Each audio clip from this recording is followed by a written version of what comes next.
ఈ రోజుల్లో ఎవరిని నమ్మాలో, ఎవరిని నమ్మొద్దో అర్థం కావట్లేదు ఫ్రెండ్స్. మన ఇంట్లో మన భార్య గాని, మన పొరుగు వాళ్ళు గాని, మన ఇంటోళ్ళు గాని, అరే!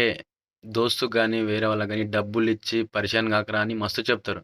అయినా పర్లేదు మనం ఇనం. సర్లే అని చెప్పేసి ఒక ఫ్రెండ్ గాడు ఒక 10,000 అడిగిండంటే, అరే! 10,000 ఇరా 2 డేస్‌లో ఇచ్చేస్తానంటే, సర్లే పోన్లే ఇచ్చేసాడేమో అని చెప్పేసి ఇచ్చేస్తే 2 డేస్ కాందంటే వాడు ఫోన్ లిఫ్ట్ చేయడు, రెస్పాన్స్ కాడు. ఇంకా అంతకు మించితే అరే! ఊరిడిసిపోతున్నానారా అంటాడు.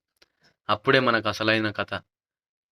మనసుకు బలమైన గాయాలు జరిగినప్పుడే మనిషిలో అసలైన మార్పు మొదలవుతుంది. అదే ఫ్రెండ్స్ నార్మల్‌గా చెప్పాలంటే, సురుకు తాకితే తెలుస్తదిరా నీకంటారు గదా! అది. అదే ఎవరన్నా చేసినప్పుడు నీకు తెలుసు అంటారు చూడు అట్లా.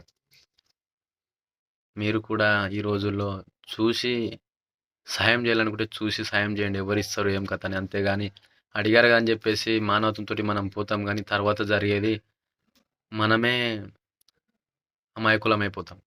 నచ్చితే ఒక లైక్ ఇయ్యండి ఫ్రెండ్స్.